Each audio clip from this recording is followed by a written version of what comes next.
Je suis le chemin, la vérité et la vie, mesdames et messieurs. C'est pas moi qui l'ai dit, c'est Jésus-Christ qui l'a dit dans sa parole, qu'il est le chemin, la vérité et la vie. Eh bien, c'est le seul chemin, c'est la seule vérité et c'est la seule vie dont nous avons besoin également pour bien grandir, pour voir le Père et pour vivre finalement comme étant des vrais enfants des dieux. Alors, il est notre modèle, il est notre exemple, il est notre coach, il est notre yaya, il est notre Seigneur et Sauveur. Voilà pourquoi nous revenons encore dans ce nouveau numéro pour parler de sa part. Alors, il va passer également par l'un de ses serviteurs. C'est l'un des instruments qui s'est choisi lui-même aujourd'hui pour édifier quelqu'un. Ça peut être toi, ça peut être lui, ça peut être moi, pourquoi pas? Parce que nous avons bien besoin de cette bonne nourriture qui est la parole de Dieu pour croître spirituellement. N'est-ce pas qu'il a dit que nous sommes la lumière du monde, n'est-ce pas? Nous sommes appelés à éclairer. Nous sommes la lumière et nous sommes également les sels de la terre. Nous sommes là pour donner goût. Voilà pourquoi ce programme de ta grandeur existe, pour te donner également goût à rester attaché à ton Dieu, pour te donner également goût, toi qui es de l'autre côté finalement, d'échanger des camps, parce que lorsque tu rencontres les seigneurs, tu ne restes pas la même personne. Alors, notre invité d'aujourd'hui, il est déjà quelque part. Peut-être que vous le connaissez déjà, peut-être que vous ne le connaissez pas, mais l'Éternel passera par lui aujourd'hui pour nous faire du bien. Juste le temps pour nous de dire shalom à toutes les personnes qui nous regardent via les réseaux sociaux. Vous êtes tellement, tellement nombreux que les dieux de ta grandeur vous bénissent, qu'ils vous visitent également à travers ce nouveau numéro de ta grandeur. C'est un homme de Dieu, c'est un pasteur. Il parle bien. Il a bien préparé et il est prêt également à dresser la table pour que nous puissions manger. Je parle de la parole de Dieu. Qui est-il? Découvrons-le ensemble, mesdames et messieurs. Il est là, notre invité. Il s'agit de Charles Ngoyi Mukunga. Né à Likasi le 18 août 1970, il a reçu le Seigneur Jésus-Christ étant son Seigneur et Sauveur personnel en 1987 à Kamina, dans un groupe de prière. Il a évolué comme intercesseur dans ce même groupe de prière, puis à Mbujimayi jusqu'en 1989. Il va intégrer la communauté mission évangélique Le Damon Kamina en 1989 comme intercesseur aussi. En 1992, Charles Ngoyi Mukunga va regagner Kinshasa où il va évoluer dans les départements d'évangélisation au centre évangélique La Résurrection comme communauté d'accueil. Puis, en 1993, il va découvrir sa communauté Le Damon, cellule de Limba. Là, il a exercé plusieurs rôles: intercesseur, gagneur d'âmes, interprète, prédicateur et berger.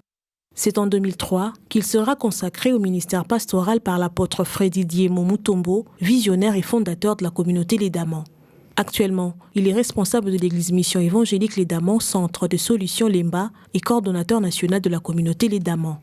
Il a formé 2 cellules de l'église, centre des solutions, celle de Matete et de Ngalema. Charles Ngoyi Mukunga est 7e d'une famille de 8 enfants. Il est marié à Madame Alphonsine Mathia, père de 5 enfants, dont 3 filles et 2 garçons.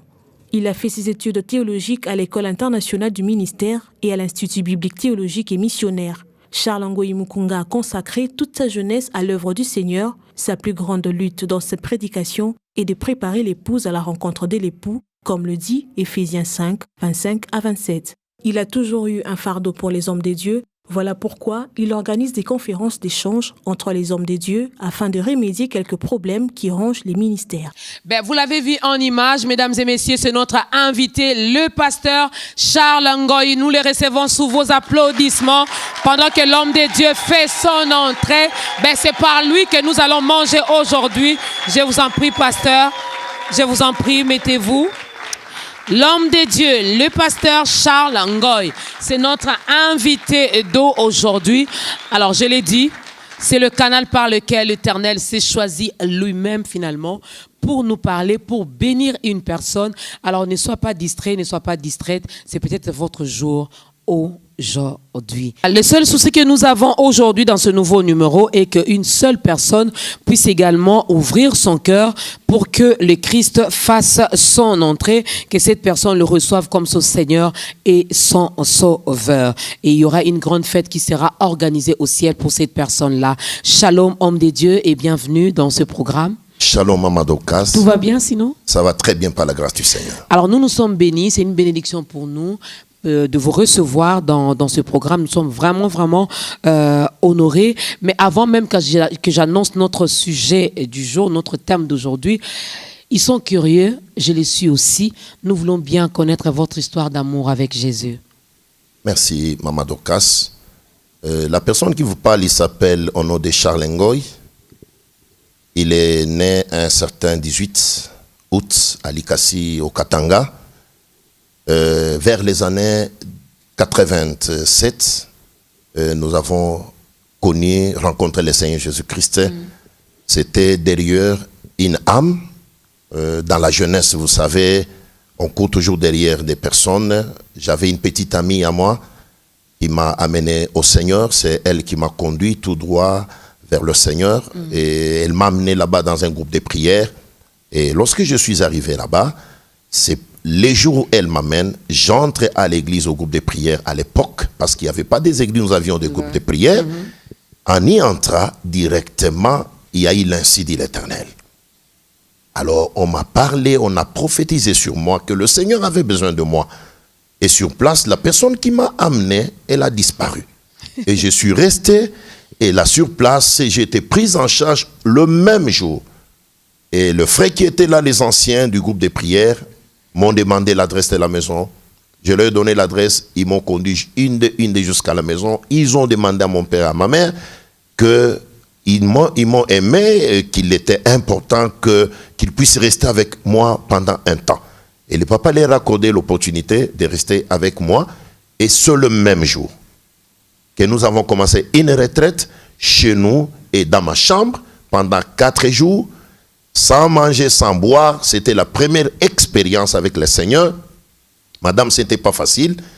Au deuxième jour, j'étais presque déshydraté et j'ai dit aux frères, je ne parlais plus.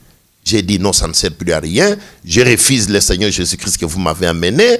Alors l'ancien s'est moqué de moi. Il se disait que non, tu sais, il y a beaucoup de choses que Dieu réserve pour toi. Alors sois calme. Et on a continué comme ça. Et le 4e jour, on est sorti. Et c'était une autre personne qui est sortie. Et à la sortie, on m'a amené à l'église, au groupe de prière. Et j'ai reçu mon baptême. Et c'est l'histoire qui commence avec le Seigneur Jésus-Christ. Et la sœur n'est jamais revenue? N'est jamais revenue. Et c'était ça sa mission. Hein? C'était ça sa mission. Je compris par après. Or, c'est moi maintenant qui devais faire la cour, entrer de chercher la sœur pour la ramener au Seigneur. C'était pas facile. Et les anciens, lorsqu'ils ont vu ça, ils ont dit non, laisse tomber. C'était seulement une personne que le Seigneur a utilisée pour t'amener au Seigneur. Alors laisse tomber. Je l'ai laissé, mais j'avais mal au cœur. Je me suis dit, la personne qui m'amène au Seigneur, comment elle peut rester en dehors de la parcelle, mais elle m'a amené dans la maison. Wow. Et ça, c'est l'histoire qui commence avec le Seigneur. Et là, dans les groupes de prière, nous avons évolué. Et j'étais trop attaché aux anciens.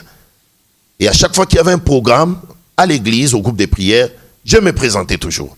Et eux-mêmes se moquaient de moi ici et se disaient, mais ce jeune homme ici qui vient d'arriver maintenant là, comment il aime toujours être là tout moment. Et un ancien qui est un prophète, il a dit, laissez ce jeune homme ici.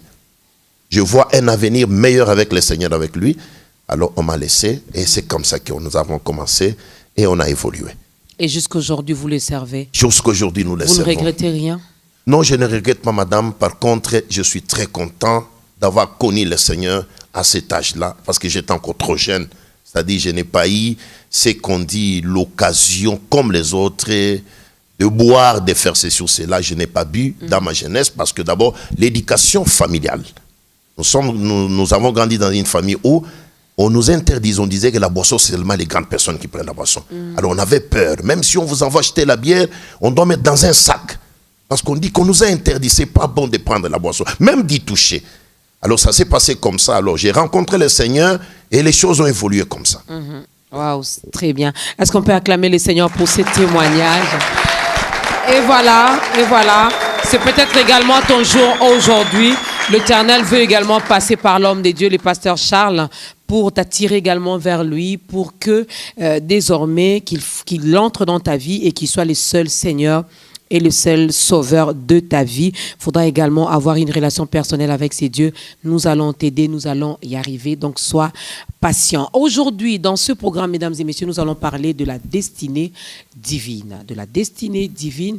J'aime bien ce thème. J'aime bien, je me dis, je veux bien manger aussi. Je veux également apprendre. Je veux aussi ajouter un plus parce que ça fait toujours du bien.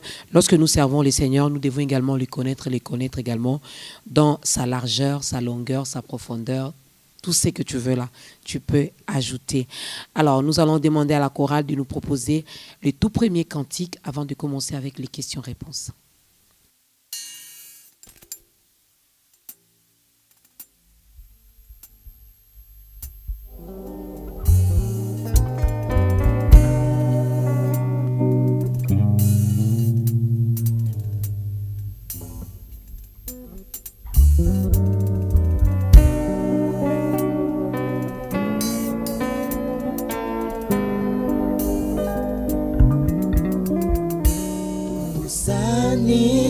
Libosona yo yaya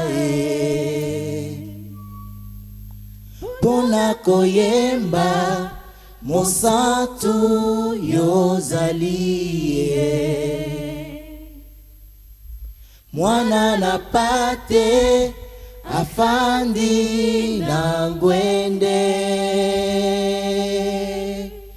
omikabambeka ya motu ya ponangae zuwa lokumu oyo ebongi na yo topusani liboso na yo yaya pona koyemba mosantu yozalie mwana na pate afandi na ngwende omikabameka ya motu ya ponangae topusani libosona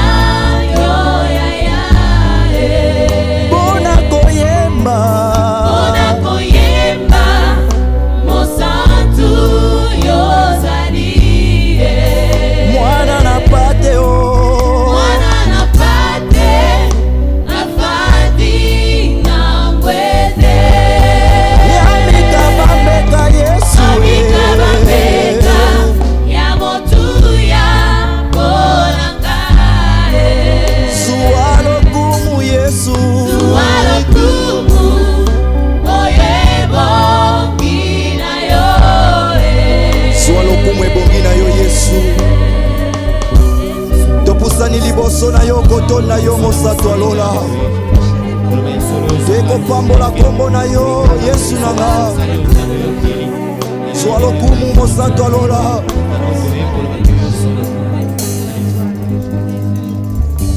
topusani liboso na yo yaya pona koyema mosantu yozalie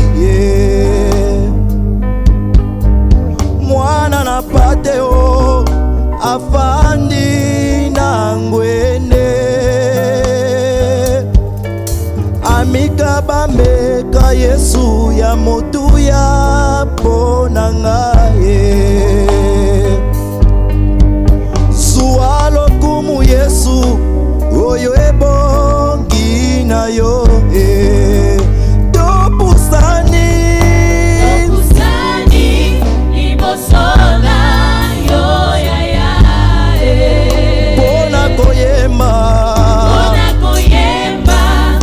mosantu yozalie mwana na pate Yesu mwana na pate afandi na ngwende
Yesu zwa lokumu ebongi na yo. Mosato alola zwa lokumu na yo Yesu na nguya.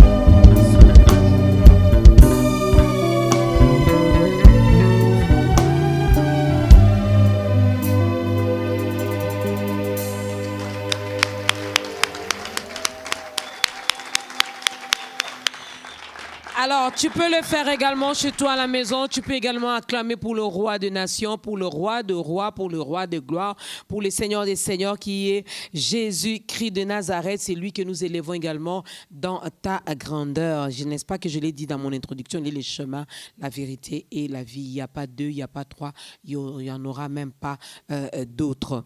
Alors, nous recevons l'homme de Dieu, le pasteur Charles Ngoy, qui vient nous parler de la destinée divine. Tout à l'heure, je parlais avec lui, j'ai dit l'homme de Dieu. Si nous parlons de la destinée divine, donc il y a également d'autres types de destinées, mais nous allons en parler d'entrée des jeux. Pasteur, que dit la Bible du destin et de la destinée? Y a-t-il une différence? Oui, il y a une différence entre la destinée et le destin. Au fait, quand nous parlons de la destinée, c'est le sort, ce qui arrive à une personne. Deux fois indépendamment de sa volonté. Je vais illustrer cela par l'exemple en prenant ma Bible dans le livre de Samuel. Quand nous voyons 1 Samuel chapitre 9, vous allez voir, il y a Saoul qui a perdu les ânesses de son père. Alors il prend son serviteur, comme le père l'a envoyé, il dit, allez rechercher les ânesses qui sont perdues. Alors ils sont partis à la recherche des ânesses de son père qui étaient perdus, qui sont perdus. En chemin, pendant qu'ils partaient, ils ont fait un long chemin sans retrouver les ânesses de son père. Alors le serviteur averti, il s'est dit non, je sais qu'il y a un voyant. Parce que vous savez qu'à l'époque, ceux dont on appelle les prophètes aujourd'hui, dans l'ancienne alliance, on les appelait les voyants. Alors c'était les personnes qui étaient destinées à indiquer aux gens les directions et à révéler certaines choses. Alors le serviteur va demander à Saoul, il dit que je connais un voyant. As-tu quelque chose dans ton sac? Parce qu'on ne se présentera pas devant les voyants les mêmes réduits. Donc on doit avoir quelque chose à main pour lui donner comme offrande afin que nous puissions avoir la direction des ânesses qui sont perdues. Ils sont partis. Lorsqu'ils arrivent chez le voyant, et ces voyants n'étaient autres que Samuel. Lorsqu'ils entrent chez lui, avec la mission de recherche des ânesses, ils cherchaient à ce qu'on leur dise où sont partis les ânesses. Les ânesses qui sont perdus, ils sont dans quelle montagne, quelle est la direction pour découvrir les ânesses.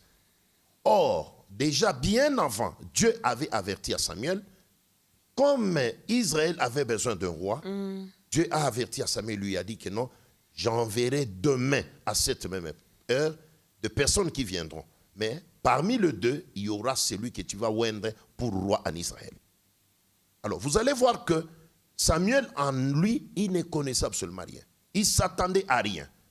Or, c'était sa destinée. Okay. Il était destiné à être roi en Israël. Mais dans la maison de son père, on n'a jamais pensé à cela. On n'a jamais rêvé à cela. Son père ne lui a jamais dit que toi, tu seras un roi du peuple. Alors, lorsqu'ils entrent chez Samuel, alors, Samuel va lui dire, tu es à la recherche des ânesses de ton père, oui, mais la cause, la chose qui t'amène ici, c'est une autre chose. Les ânesses ont été retrouvées déjà il y a 2 jours, mais à qui est réservé tout ce qui est de bon en Israël? N'est-ce pas pour toi et la maison de ton père? Et Samuel ne comprenait pas le langage de Samuel. Et Saoul ne comprenait pas le langage de Samuel. Mais alors, les gestes qui ont été faits et ce qui s'est passé, et Saoul va se retrouver roi pour Israël, un monsieur qui est venu de la maison de son père à la recherche des ânesses. Et là, c'est la destinée. C'est quelque chose, le sort, ce qui arrive à une personne, indépendamment de sa volonté. Et cela n'est connu que par Dieu. Voilà la destinée divine. Et le papa de Saoul, qui l'attendait, qui attendait son fils qui est allé chercher les ânesses, curieusement, il va voir son fils qui rentre avec la corne d'huile sur sa tête comme roi d'Israël. Et la destinée a changé l'identité même de la famille. Et on parlait maintenant de la famille royale. C'est ce qui arrive à la destinée. C'est ça la destinée d'une personne. Les sorts, ce qui arrive à une personne indépendamment de sa volonté. De sa volonté et le destin. Alors quand on parle de destin, c'est ce que toute personne sur cette terre est arrivée et doit s'attendre. Il doit s'attendre à quelque chose. Je prendrai un exemple pour expliquer le destin. Le destin, nous sommes nés un jour, nous allons mourir un jour. C'est ça notre destin. C'est ça notre destin. Vouloir ou pas, on passera par là. Vouloir ou pas, on va passer par la mort. La mort, c'est un destin pour tout le monde. On doit dormir, on doit se réveiller. C'est un destin. Chaque personne vivante doit mourir. Chaque personne vivante doit dormir et il doit se réveiller. C'est un destin. Chaque personne vivante doit savoir, il doit naître par une femme. C'est le destin. Dieu a destiné les choses comme ça. Et lorsqu'il va mourir, on va l'enterrer. On va l'amener sous la terre. Et c'est ça le destin. Et alors vous allez remarquer aussi, dans le destin a souvent un caractère aussi plus négatif. C'est-à-dire quoi? Lorsque une personne mène sa vie personnellement, sans la volonté du Seigneur, il est en train de tracer sa vie seule, il est en train de marcher dans le destin. Tandis qu'une personne qui s'abandonne au Seigneur, il vit indépendamment de sa propre volonté, de la volonté du Seigneur, il s'attend à une destinée. Donc la destinée, c'est un chemin tracé par le Seigneur, où ceux-là qui lui appartient, il passe par ce chemin-là pour atteindre le meilleur de la vie. Tandis que le destin, c'est un chemin de tout le monde, où ça peut nous amener à n'importe quoi.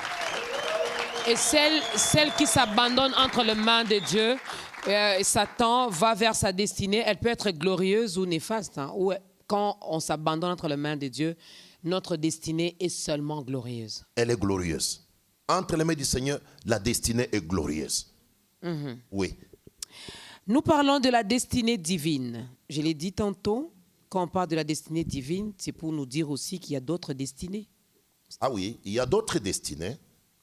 Vous savez, Dieu, lorsqu'une personne s'abandonne entre les mains du Seigneur, le chemin de la destinée est tracé devant lui.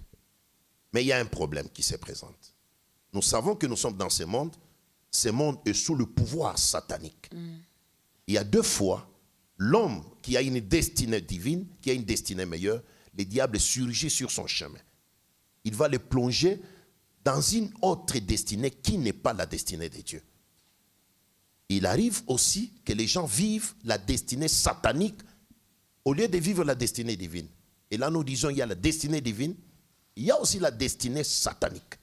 La destinée satanique, c'est une destinée où Dieu a destiné à plonger la personne sur son chemin de la destinée, mais le diable vient, il désoriente l'homme. Il lui amène sur un chemin où la personne se retrouve en dehors de la volonté du Seigneur. Et là, il se retrouve dans une destinée qui est purement satanique. Alors, le sort de cette personne-là ne sera pas meilleur, ça sera un sort malheureux. Il ne va pas jouir du bonheur, il va jouir du malheur. Je me refuse de dire que Dieu est injuste. Moi, je ne connais pas mon sort, c'est lui qui le sait. Comme il avait dit dans la Bible, dans Jérémie 29, le verset 11. Vous l'avez bien expliqué ici avec l'histoire de Samuel. Moi, je ne connais rien. C'est lui qui m'a créé, c'est lui qui m'a envoyé sur la terre. C'est lui qui a même choisi la famille où je suis né, où je me trouve. C'est lui qui a choisi, qui m'a imposé, je vais le dire ainsi, mes parents, les frères et sœurs que j'ai, biologiques. Alors, il a une destinée pour moi, un sort pour moi. Mais lorsque l'autre là vient, le malin vient finalement pour me désorienter, pour me délocaliser, pour me faire du mal. Mais pourquoi il n'empêche pas? Oui, merci Maman Dokas. Je vais rentrer dans le livre de Genèse. La Bible déclare, Dieu créa l'homme. Il le plaça dans les jardins d'Éden pour garder et cultiver. Dieu a mis l'homme dans un jardin meilleur. Il lui a destiné le meilleur qui était dans les jardins. D'où est venu l'ennemi? L'ennemi est venu, il a trouvé l'homme dans la destinée divine, dans la gloire. Il a trompé l'homme. Il lui a dit que non. Ce que Dieu a dit, ce n'est pas correct. Dieu t'a menti. Si tu marches de cette trappe de la connaissance de bien et de mal, tes yeux s'ouvriront. Tu seras comme Dieu, connaissant le bien et le mal. Et l'homme a été corrompu moralement par les paroles qu'il a écoutées du diable. Il a mangé de l'arbre dont le Seigneur lui avait défendu. Et en mangeant cet arbre-là, vous voyez la déviation. Le point sur lequel l'homme a quitté la destinée divine, il est entré dans la destinée satanique. C'est pour ainsi dire, lorsqu'une personne naît sur la terre, on ne naît pas directement dans la destinée divine. Ok. On entre dans la destinée divine lorsqu'on réalise, on entre dans une relation personnelle avec le Seigneur. Cela vous permet d'entrer sur le chemin de la destinée divine. Tandis qu'une personne qui est née, comme on le dit, on n'est pas chrétien. On devient chrétien. On n'est pas enfant de Dieu. Lorsqu'on est né, on est une créature comme toute autre créature. Mais en recevant Jésus-Christ dans sa vie, étant Seigneur et Sauveur, et là on entre dans la liste des enfants de Dieu et on est sur le chemin de la destinée. Voilà, c'est si bien, c'est tellement clair aussi. Lorsque nous naissons également avec cette nature adamique. Donc, nous devons également avoir une relation personnelle finalement avec ces dieux pour ne plus être celui ou celle du dehors, mais entrer dans la famille des enfants de Dieu. Nous vous donnerons également l'occasion. Alors, comment connaître ma destinée? Dois-je également consulter les voyants? Ce que nous appelons aujourd'hui les prophètes, parce que Saoul a consulté finalement Samuel. Alors nous devons également chercher nos Samuel quelque part ici pour connaître notre destinée. Je ne pense pas, madame. Aujourd'hui, pour découvrir sa destinée, c'est très simple. La première démarche à faire, c'est être en bonne relation avec le Seigneur. Et la destinée divine est cachée derrière les milliers de promesses qui sont dans la parole de Dieu. Et lorsqu'une personne a une relation personnelle avec le Seigneur, il reçoit Jésus-Christ étant son Seigneur et son Sauveur, directement, il est sur le chemin de sa destinée. Alors, dans la vie chrétienne, lorsqu'on a une relation personnelle avec le Seigneur, déjà, il y a l'ainsi dit l'Éternel, il y a les promesses bibliques qui m'orientent tout droit vers ma destinée. Je n'ai pas besoin de chercher un voyant aujourd'hui, je n'ai pas besoin de courir derrière un prophète aujourd'hui pour avoir ma destinée. Et ma destinée est beaucoup plus cachée dans la volonté du Seigneur. Et si je marche dans la volonté du Seigneur, ma vie est claire, je serai calme, je sais que le Seigneur ne va pas m'amener dans le trou, il va m'amener dans la gloire. C'est ainsi que j'ai dit à une personne, même si aujourd'hui je dors affamé, aujourd'hui je ne suis pas marié, je suis calme, il y a une promesse qui me dit dans la parole de Dieu. On ne trouvera pas chez toi ni une femme stérile, ni celui qui avorte, car le Seigneur ne peut jamais donner une pierre à la place d'un pain. J'ai une destinée meilleure devant moi.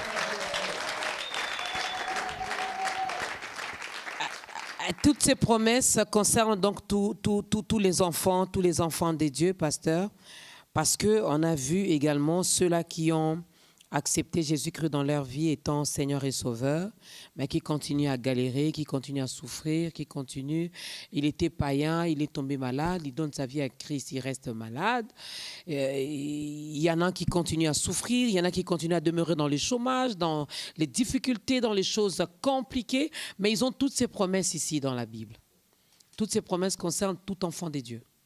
Toutes ces promesses... Où Dieu a choisi une catégorie de... Non, Maman Dokas, les promesses concernent tout enfant de Dieu. Je vais dire ceci, il y a un problème aussi, le chemin de la destinée. C'est un élément très indispensable que nous devons retenir. Je vais illustrer cela en prenant Joseph. Nous sommes dans les livres de Genèse, chapitre 37.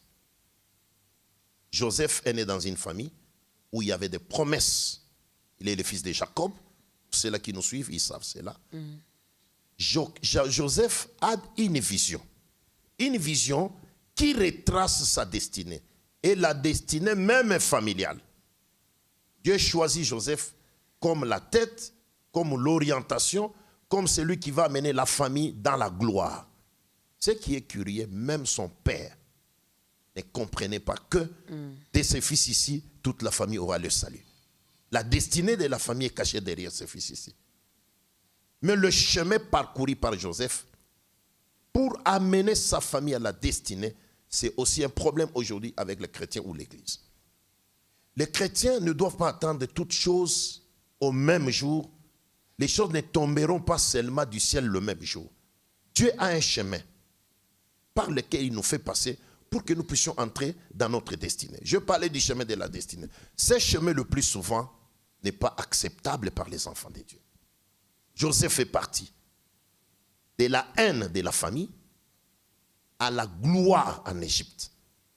Mais il est passé par la haine, de la haine. Il a été vendu par ses propres frères. Avant d'être vendu, Joseph a été jeté dans une citerne. Il pouvait se casser là-bas. Il pouvait mourir. Mais ils l'ont retiré de la citerne, ils l'ont vendu auprès des Ismaélites, qui sont partis avec lui. On l'a vendu à Potiphar. Potiphar l'achète comme un esclave. Imaginez un enfant de Dieu, il est né de nouveau, il a une destinée meilleure, mais il est vendu comme esclave. Et là où il était vendu, il se retrouve dans la maison de Potiphar comme un esclave, un serviteur dans la maison de Potiphar. Et là, dans la maison de Potiphar, Dieu a commencé petit à petit à retracer sa destinée. Dieu est le maître de temps et des circonstances. Et dans la maison de Potiphar, la Bible me dit ceci: tout ce que Joseph touchait prospérait. Et Potiphar a regardé, il a dit: jamais. Cette maison n'était pas comme ça. Les choses commencent à évoluer. Les choses se multiplient. Les choses évoluent tellement bien.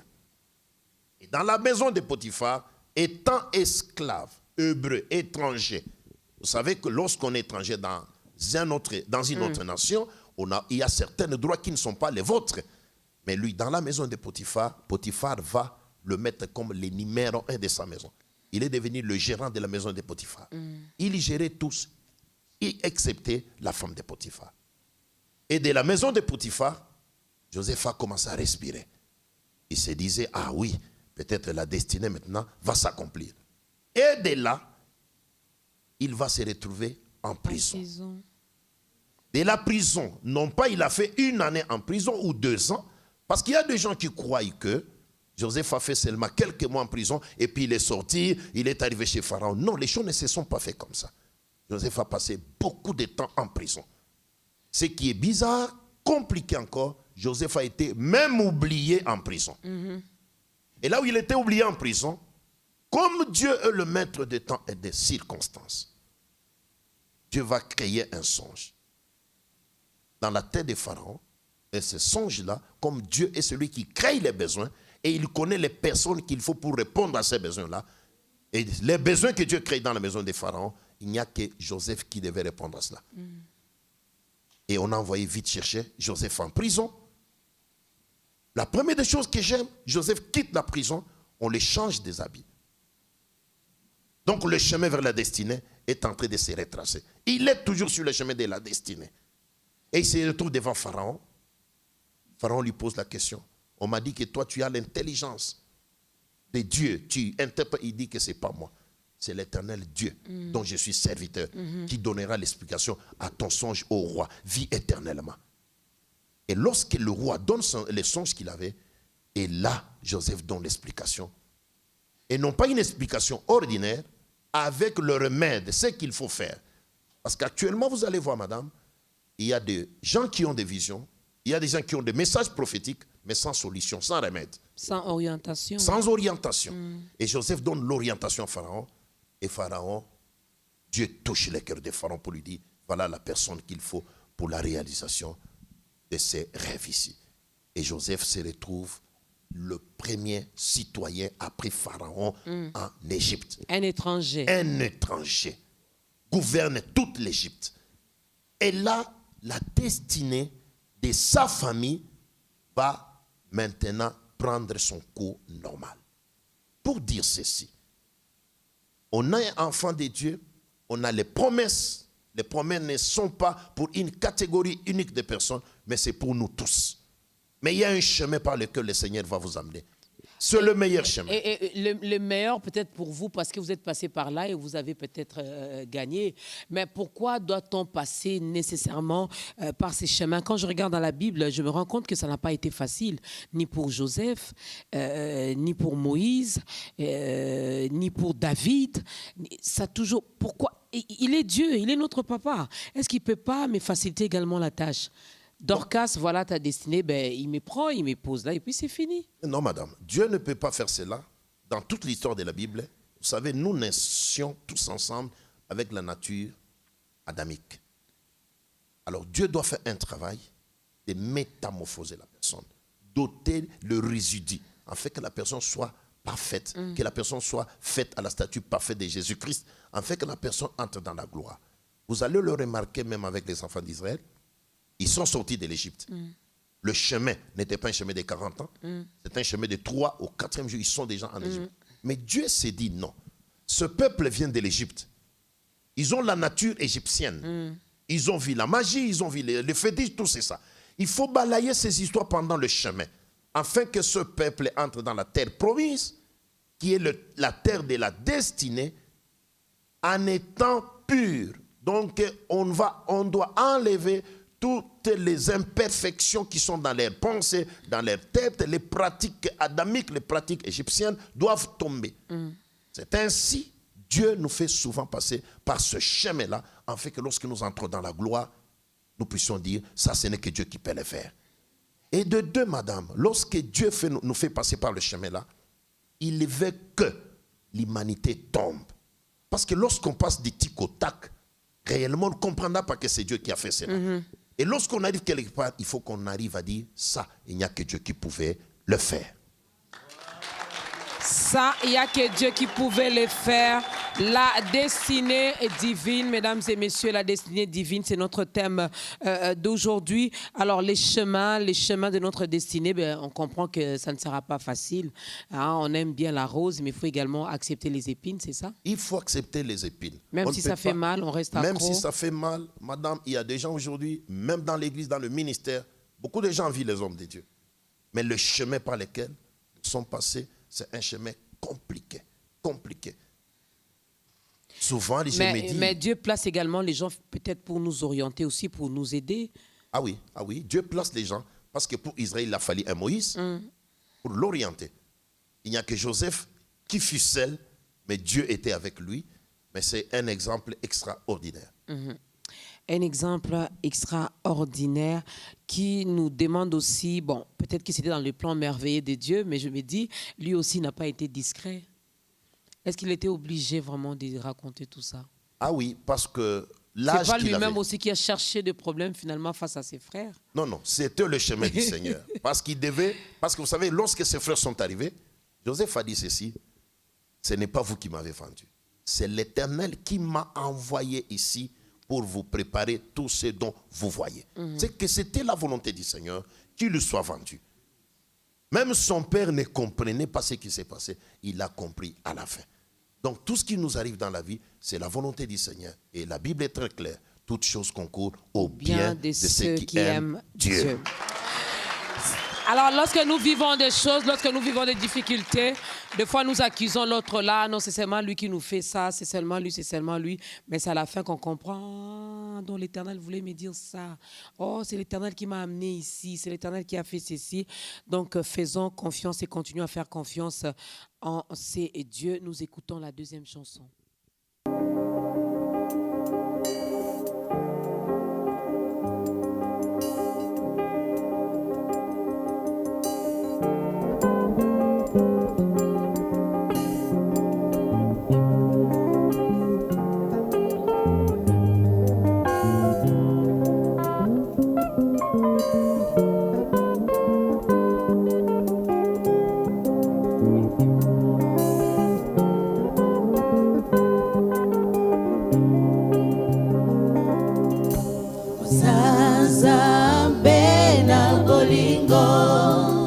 O Yesu nanga Obongina lokumu Yahweh nanga Yahweh lokumu ezayayo O Yesu nanga Yahweh lokumu ezayayo O Zazambe na bolingo O Yahweh nanga Obongina lokumu O Yesu nanga Yahweh lokumu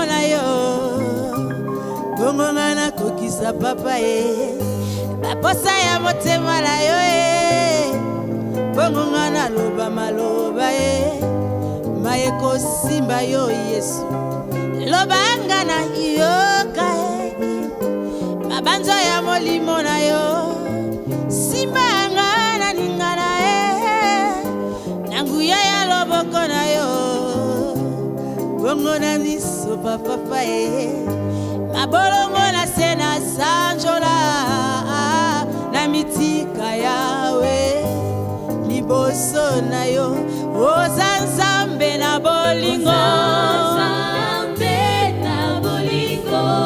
okonzi obongyo obongi na lokumu masiya elombe lokumu ezaya yo mokonzi lokumu ango ya nanye ozanzambe na bolingo mokonzi yobongyo obongi na lokumu masiya nanga elombe lokumu ezaya yo lokumu ezaya yo mokonzi lokumu ango ya nanye lokumu ezaya yo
tatola papa na mabota nyonso ozanzambe na bolingo na bolingo mokonzi obongyo obongi na loskumu masiyanga elombe lokumweza ya yo we lokumweza ya yo mokonzi lokumwango ya nane we lokum ebandeli pesukala nyonso lokumweza we lokokisina nyonso papa lokumweza ya yo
Que toute la gloire revienne à notre Dieu, mesdames et messieurs, que toute la gloire revienne à ces dieux qui ne cessent de nous faire du bien, qui ne cessent de nous surprendre favorablement. Nous parlons de la destinée divine. La destinée divine, vous avez compris que même l'autre là peut nous désorienter, l'autre là peut nous empêcher finalement de vivre notre destinée. Alors, comment atteindre ma destinée? On a parlé de ces chemins qui vraiment n'est pas facile, qui est très difficile, mais quoi faire? Est-ce qu'il y a un secret finalement? Il y a une attitude que je dois adopter. Il y a un secret qui pourra m'aider finalement à atteindre et à vivre, à arriver jusqu'à ma destinée. Madame, il y a un secret et je vais inviter tout le monde à suivre, c'est très important. Vous savez, Dieu, c'est un Dieu des principes. Dieu, c'est un Dieu des principes.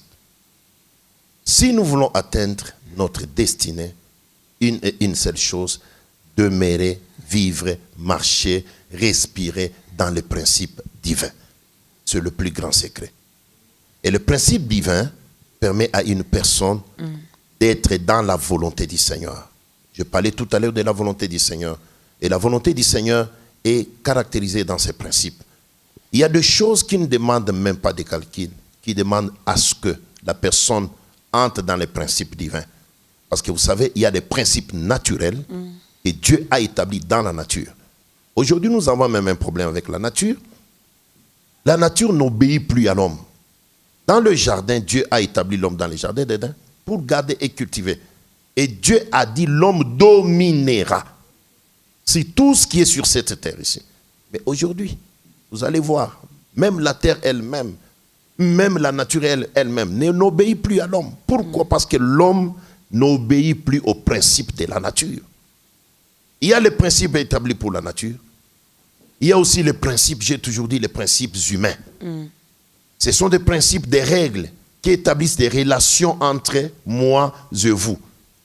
Si je respecte ces principes-là, qui ne sont caractérisés à une seule chose, je dirais, le principe humain, c'est connaître mes limites. Je commence par où?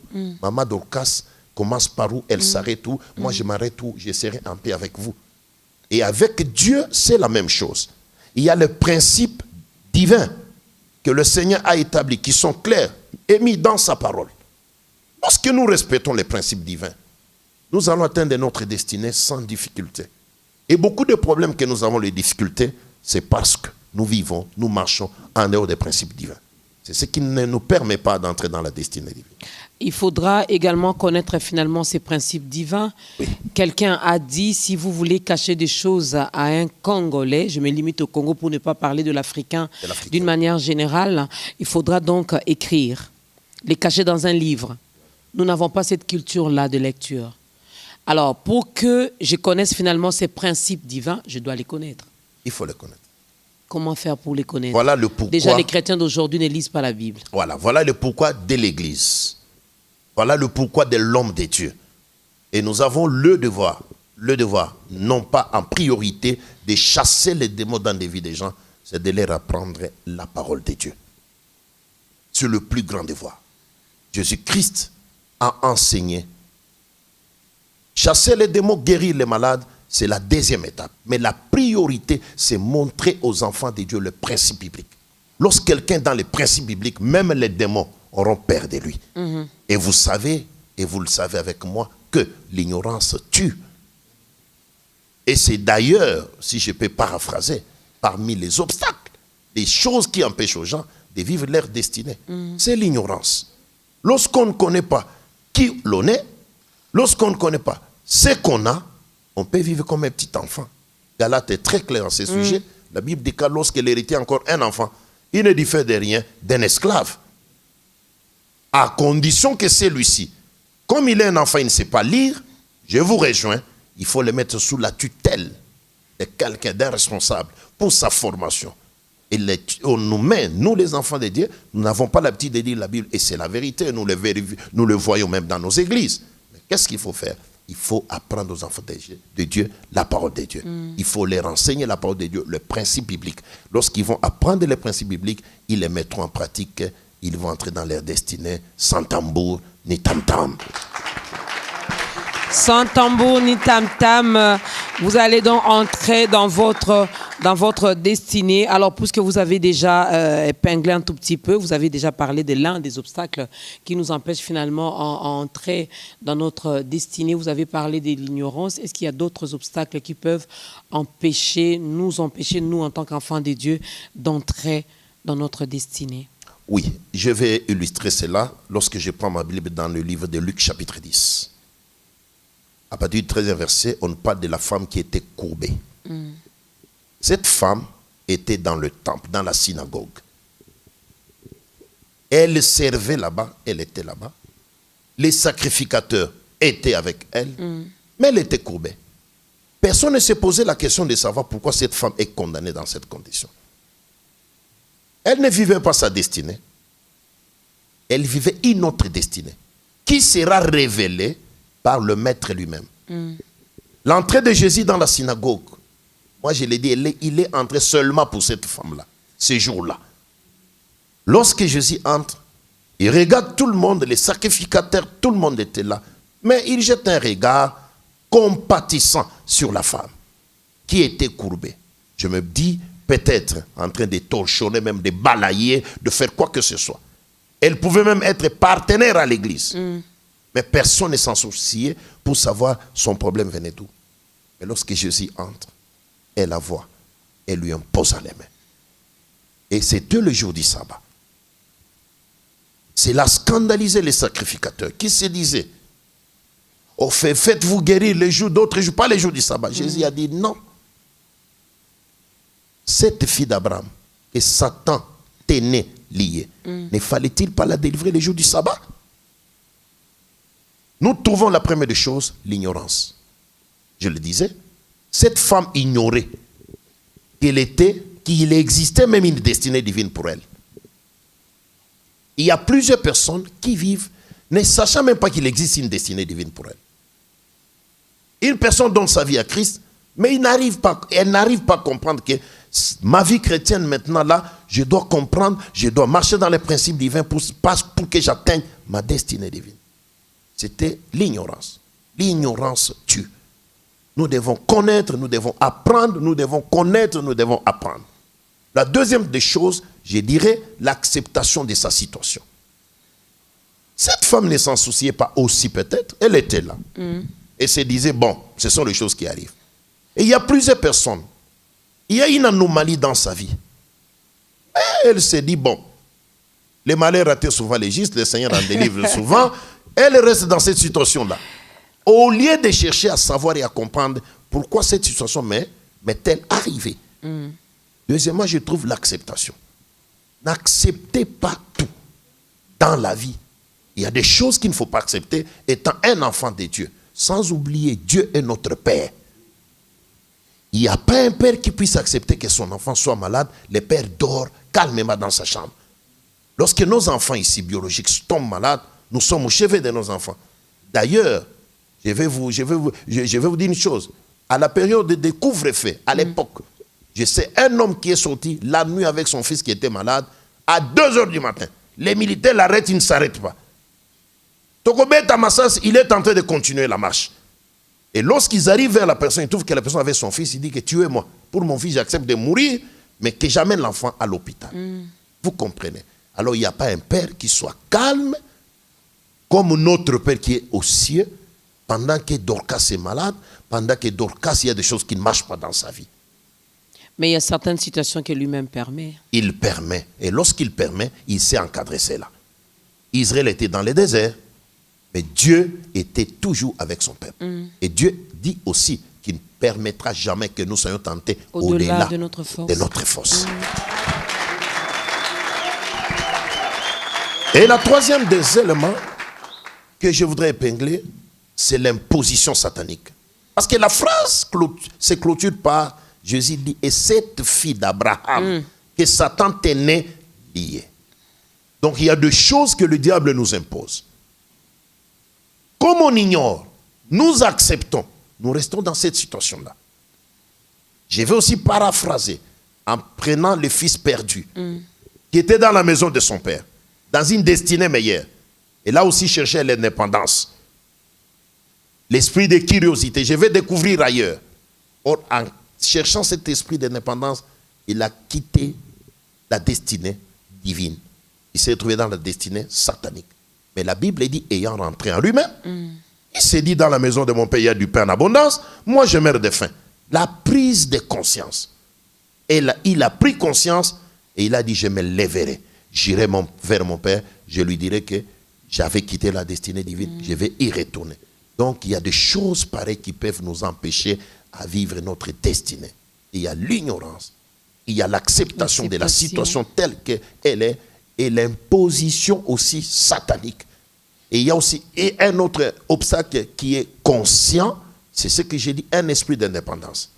Lorsqu'on n'accepte pas de rester dans la voie du Seigneur, on cherche le meilleur ailleurs, on peut quitter aussi la destinée divine. Là, c'est beaucoup plus pour les nouveaux pasteurs, les prophètes, hein, on les appelle les prophéties. C'est là qu'ils mettent des costumes, des gilets, et vraiment, dès qu'il a une vision, dès qu'il a un message, c'est fini. Pour eux, c'est fini. Or, il achète 3 chaises et puis il commence également son ministère. Or, c'est pas ça le ministère. Maman Dorcas, le ministère, c'est toute une vie. Le ministère, c'est toute une vie. Les gens n'ont jamais compris cela. Le ministère, c'est une vie dans une vie. Celui qui reçoit le ministère de Dieu, Dieu met en lui une double vie pour des personnes qui viendront mortes, afin qu'il leur donne cette vie qui ne vient pas de lui, qui vient de celui qui a déposé en lui. Avoir une vision ne dit pas qu'on a un ministère. Avoir l'ainsi de l'Éternel n'est pas dit on a un ministère. Le ministère, c'est toute une charge, c'est une responsabilité. Ce n'est pas une gloire, ce n'est pas la fête, c'est une corde au cou. Alors, nous avons l'ignorance, nous avons l'acceptation, nous avons l'imposition satanique, nous avons également, je dirais la curiosité, cette envie d'aller découvrir ailleurs, mais l'orgueil aussi, hein, l'orgueil également entre dans cela. Par rapport à l'imposition satanique, n'est-ce pas nous, je parle des chrétiens, enfants de Dieu, parce que le malin peut venir, mais s'il ne trouve rien de lui en moi, je ne le vois pas entrer et m'imposer ces choses. Donc pour dire, si nous, en tant qu'enfants de Dieu, il nous arrive deux fois de vivre cette imposition de la part du malin, c'est parce que nous ouvrons certaines portes. Effectivement. Il y a d'abord les portes qui s'ouvrent. Lorsqu'on ouvre une porte, le diable en profite, sans oublier un Pierre le dit, votre adversaire, le diable, rôde. Il cherche par où entrer. Et lorsqu'une personne ouvre la porte, le diable s'impose. Et de deux, je retourne à la première cause qui est l'ignorance. Lorsqu'on ignore ce que l'on est, on vit comme un enfant. J'étais à Likasi lorsque j'étais encore jeune. Notre voisin, nos voisins, il y avait quelqu'un qui avait beaucoup d'argent. Mais il avait ses enfants. Et ces enfants-là étaient sous l'autorité des domestiques. Alors, j'ai riais souvent. Un domestique, un jour, le patron sont partis. On l'a laissé qu'il fasse les histoires à manger pour les enfants. Curieusement, il prend l'eau. Il met du sucre. Il donne à l'enfant. Il dit, toi, tu vas prendre de l'eau. Il prend le lait de l'enfant. Il le met dans son gobelet. Et il tourne bien. Et il boit. L'enfant ne va donner aucun rapport aux parents parce que c'est un enfant. On lui a imposé de l'eau sucrée. Maya lobo. Il a pris avec du pain. Et les domestiques a pris du lait de l'enfant. Il a bu avec le pain, avec le beurre. L'enfant n'a rien à voir. L'ignorance, souvent, tue. C'est là le plus grand problème que nous avons à l'église aujourd'hui. Les gens doivent connaître leur Dieu, qui ils servent, qui ils adorent. Ça sera une grande bénédiction pour eux. Parce que dans la connaissance, on sait ses droits et on connaît aussi ses devoirs. C'est aussi un élément très important. Lorsqu'on ne connaît ni ses droits ni ses devoirs, le diable peut surgir à tout moment. Il peut vous imposer quelque chose. Vous l'acceptez, fini. Il vous désoriente de votre destinée divine. La désobéissance, vous la placez où finalement? Au fait, la désobéissance... Je me réfère un peu avec l'histoire de Moïse, finalement, qui n'est pas entré dans la terre promise. Dans la terre promise, oui. Vous savez, Moïse a reçu le peuple. Il a reçu la mission, la vision d'amener le peuple dans la terre promise. À cause de la désobéissance. Madame, la désobéissance, la Bible est très claire à ce sujet. Si vous prenez Deutéronome 28, la Bible donne les avantages de l'obéissance et les désavantages de la désobéissance.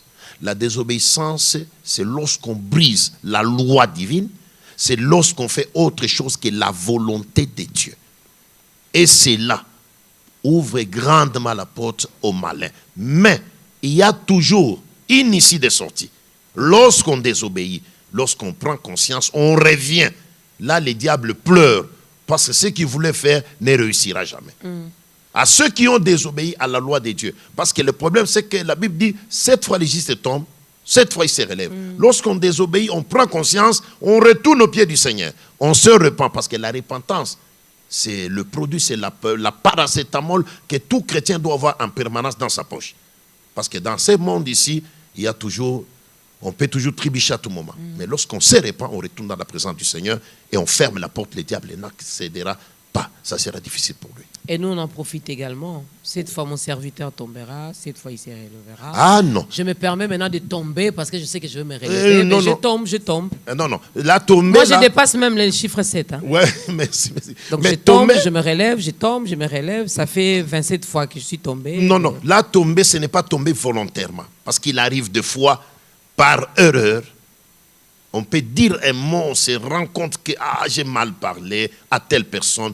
Oh Seigneur, pardonne-moi. Dis, pardonne-moi de ce que j'ai dit là. C'est ça, tomber. Tomber et commettre le péché sont deux choses différentes. Les gens qui commettent des péchés, ils ont tout le temps de mûrir la chose dans sa tête. Je sortirai, j'irai, je lui parlerai, je ferai ceci, je ferai cela, jusqu'à commettre l'acte. Il a tout planifié. Tout a été planifié. Peut-être depuis hier, depuis la nuit, dans son sommeil. Et puis à la fin, dans ces plannings-là, à la fin, je demanderai pardon à Dieu.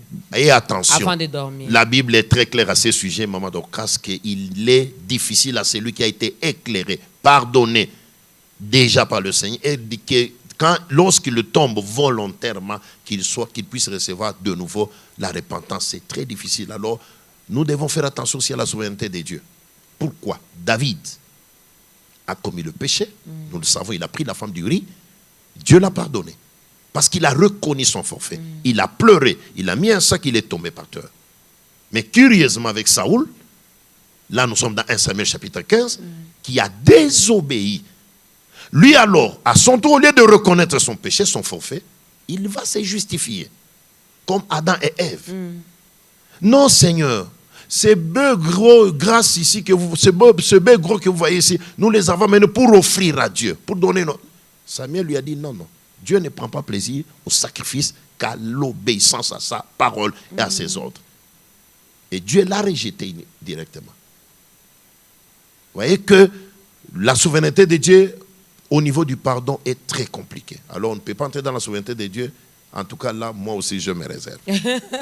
Dieu fait grâce à qui il veut et miséricorde à qui il veut. Alors, avant d'aider également cette personne à entrer également sur son chemin de la destinée, vous l'aviez dit que l'Église également a un rôle à jouer. Vous êtes là également pour nous encadrer, pour nous aider finalement à avoir cette connaissance. Mais lorsque je regarde l'Église aujourd'hui, c'est comme si vous êtes des missionnaires, c'est comme si vous nous avez abandonnés à notre propre sort. Non, madame. D'une manière générale. Oui, d'une manière générale, mais là où il y a les faux, il y a les vrais. Ça, on l'a toujours insisté. Nous disons aux enfants de Dieu de faire confiance aux hommes de Dieu. Il y a des gens qui ont reçu mandat. Vous savez qu'il y a aussi des infiltrés qui se sont métamorphosés, qui ont pris l'identité des hommes de Dieu et ils sont là. Ce sont des mercenaires. Jésus les a qualifiés. Ils seront avec vous. Ils parleront. Ils enseigneront aussi. Mais ce sont des mercenaires qui se sont introduits. Mais nous avons la mission, nous étant Église, d'amener les enfants de Dieu à leur destinée. Premièrement, en leur montrant le chemin de la destinée. La Bible déclare, vous l'avez dit, dans Jérémie chapitre 29, verset 11, Dieu a un projet. Le plan de Dieu, c'est le plan, le projet, la destinée meilleure, de paix, de bonheur et non de malheur. Afin de nous donner un avenir et de l'espérance. Nous avons cette mission-là, de montrer au peuple, d'éclairer le peuple de Dieu, à savoir qu'il y a une destinée meilleure pour vous.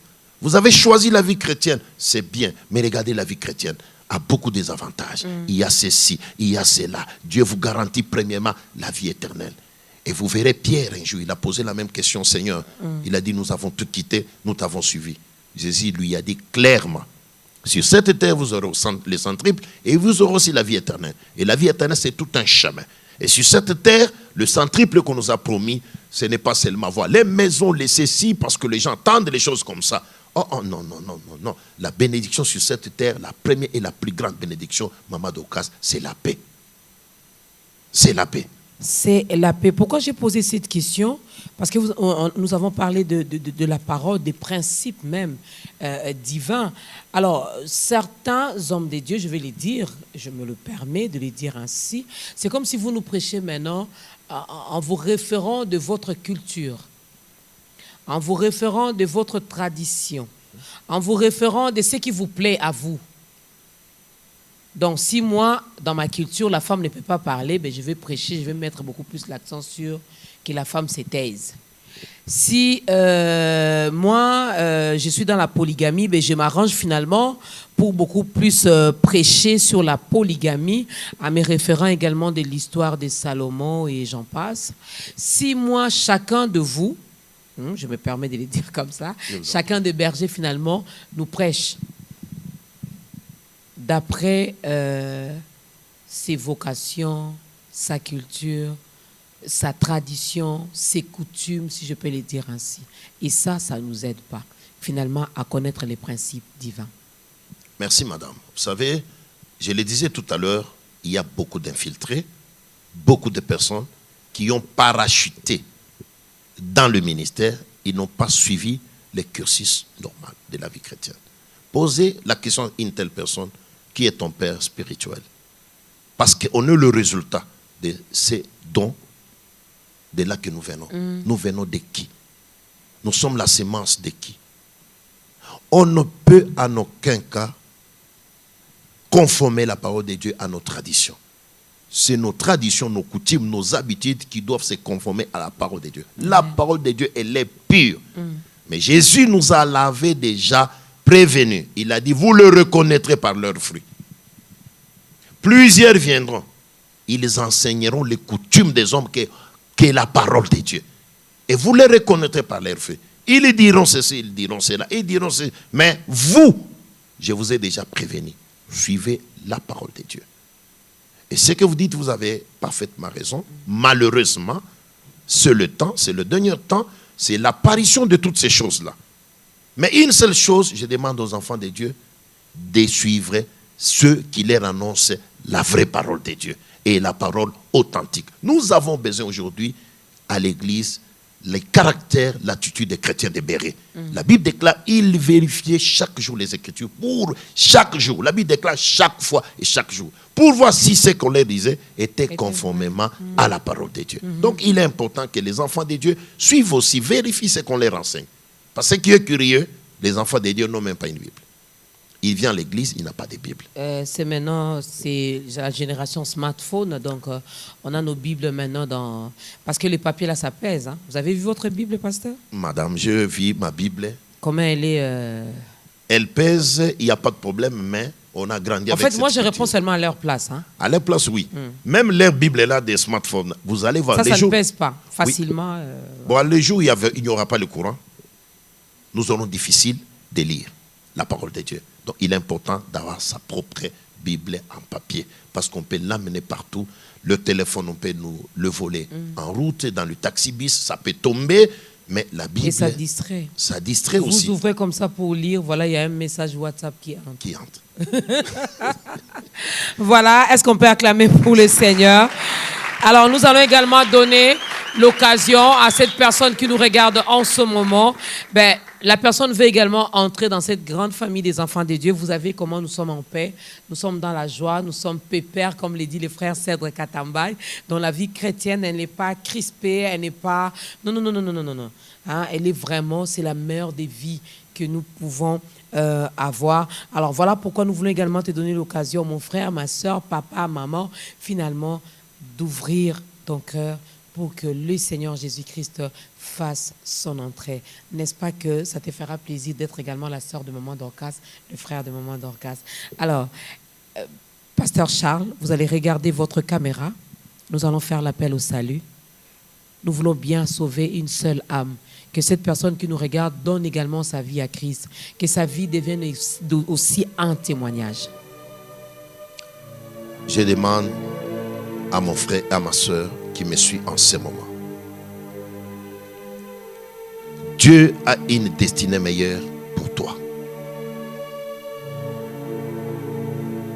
Donne ta vie à Christ, tu ne seras pas déçu. Peu importe ce que tu es en train de traverser, peu importe ce que tu as touché, la vie que tu as menée hier, le Seigneur t'appelle, il a besoin de toi. Il dit, si vous entendez ma voix et vous ouvrez la porte, j'entrerai. Il est prêt à entrer dans ton cœur. Accepte de lui ouvrir ton cœur. Accepte de l'accepter dans ton cœur étant ton Seigneur et ton Sauveur. Quelque chose va changer dans ton cœur et quelque chose va changer dans ta vie. Si tu peux mettre la main dans ton cœur, je vais faire une prière avec toi. Merci de mettre la main dans ton cœur. Seigneur Jésus-Christ, j'ai écouté ta parole. Je sais que j'ai mené ma vie seul. En répétant ces paroles, tu es tenté de faire la confession sincère et quelque chose est en train de se passer dans ta vie. Maintenant là, en suivant cette émission. Seigneur, je t'accepte. Je menais ma vie seul. J'ai tracé mon destin personnel. Et cela n'aboutira absolument à rien. Aujourd'hui, viens. Je te donne ma vie. Je te reçois. Sois le Seigneur et le Sauveur de ma vie. Désormais, ma vie est conduite par le Seigneur Jésus-Christ, qui est le Seigneur et le Sauveur. Que Dieu te bénisse. Amen.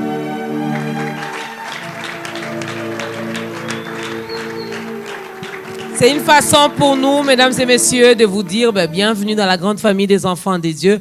Il y a de la place partout. Alors, comme j'ai toujours l'habitude de les dire, ne t'arrête pas. Il ne suffit pas seulement de prier avec l'homme de Dieu, mais maintenant tu dois regarder tout autour de toi. S'il y a une église locale là où on confesse Jésus-Christ comme Seigneur et Sauveur, bien vas-y, parce que tu as besoin également de croître spirituellement. Tu as besoin de grandir, n'est-ce pas?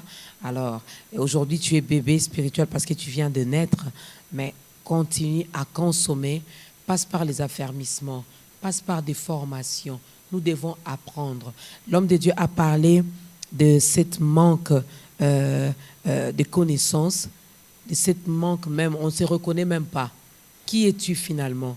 Mais si tu es vraiment un enfant de Dieu, grandis aussi. Et pour bien grandir, tu n'as que besoin de la parole, la vraie et la bonne, qui est donc la parole de Jésus-Christ.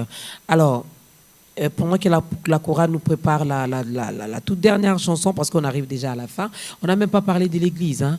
Avant de parler de la 7e édition de la Convention Jésus-Christ Solution, parlons un peu de l'église. C'est quoi le nom de l'église?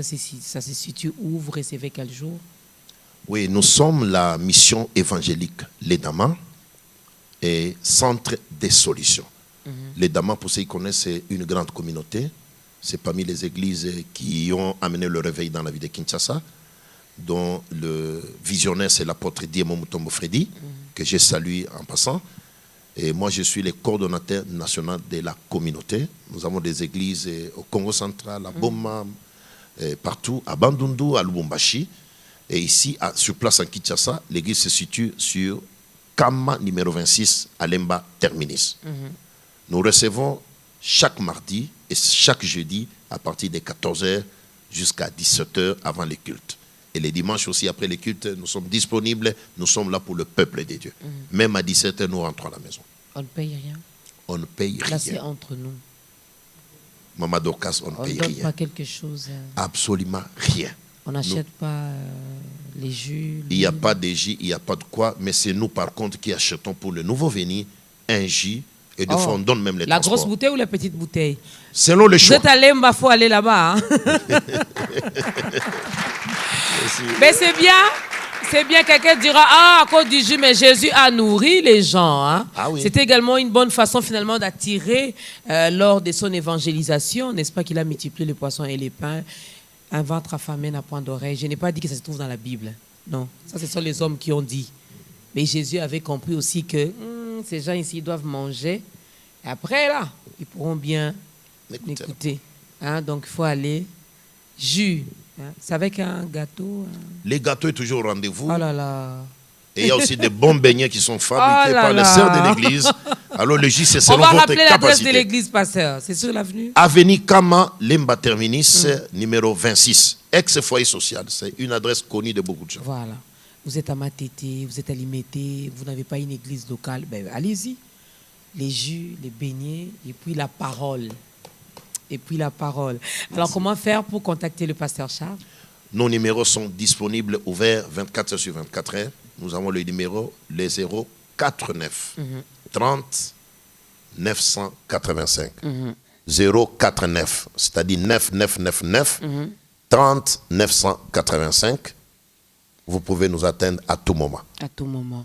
Voilà, l'homme de Dieu, mais ne l'appelez pas non plus pour l'embêter. Hein. Peut-être que vous avez besoin d'une solution, hein, les centres évangéliques solutions. Donc, allez-y avec les problèmes. Et c'est Jésus qui donne. Je n'ai pas dit que c'est le pasteur Charles qui donne. Oui, surtout ça. Il faut cette précision-là. Oh, pasteur, on m'a chassé pour les Minerval. Pasteur, maintenant, ça fait 8 jours, on n'a pas mangé. Pasteur, je n'ai pas de maison. Pasteur, je veux me marier, et puis je n'ai pas de costume. Pasteur, non. La solution, hein? C'est Jésus qui donne la solution. Alors, la 7e édition de la convention Jésus-Christ Solution. Nous sommes à la 7e convention de la convention Jésus-Christ Solution. Et cette fois-ci, nous avons préparé 3 activités. La première, c'est la convention qui aura lieu sur place à l'église, sur Kama, qui commencera le 21 de ce mois ici et prendra fin le 28. Mais c'est sectionné de la manière suivante.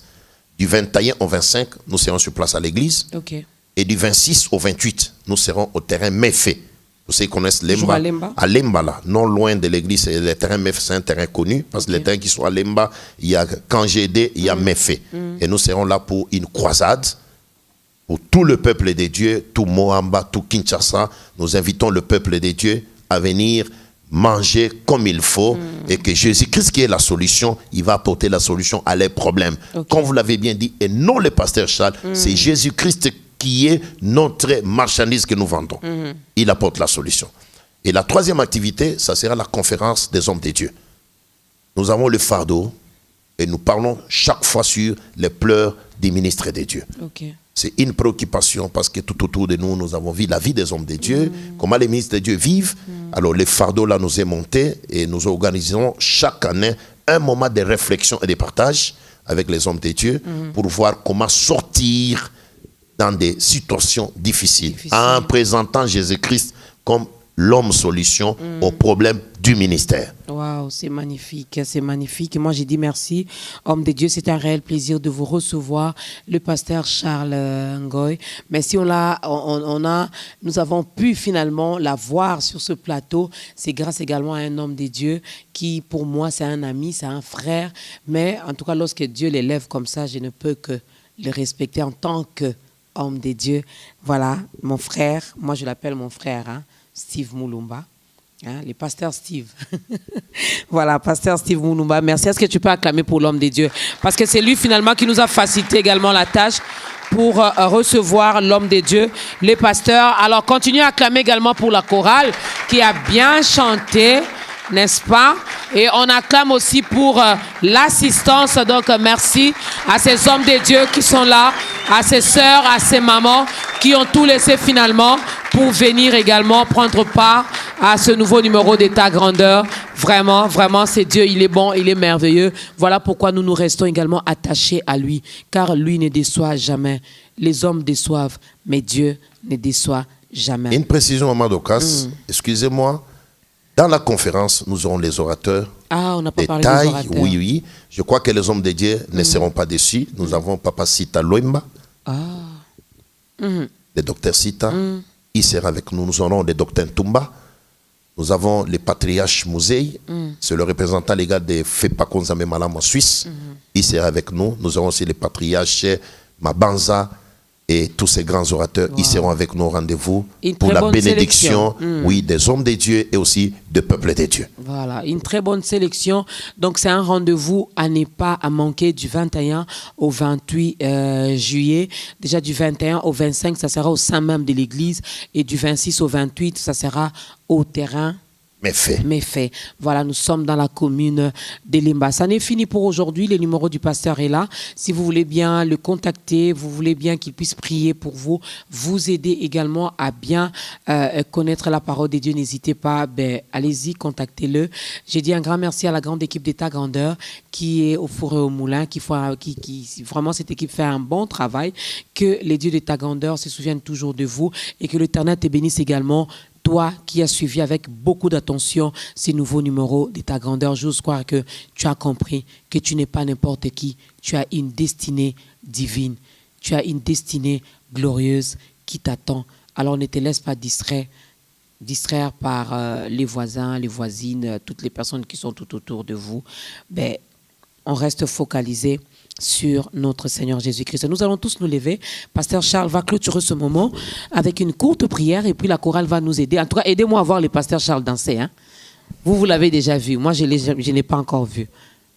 Merci, on va prier. Notre Père, nous voulons te dire merci pour ces moments que nous avons passés devant ton trône de grâce et dans ta présence. Merci pour cette grande équipe de cette émission Ta Grandeur. Merci pour l'église, les damas. Merci pour toute l'équipe qui nous a accompagnés en ces lieux. Que Dieu bénisse cette grande institution et cela au nom glorieux et puissant de Jésus-Christ. Amen.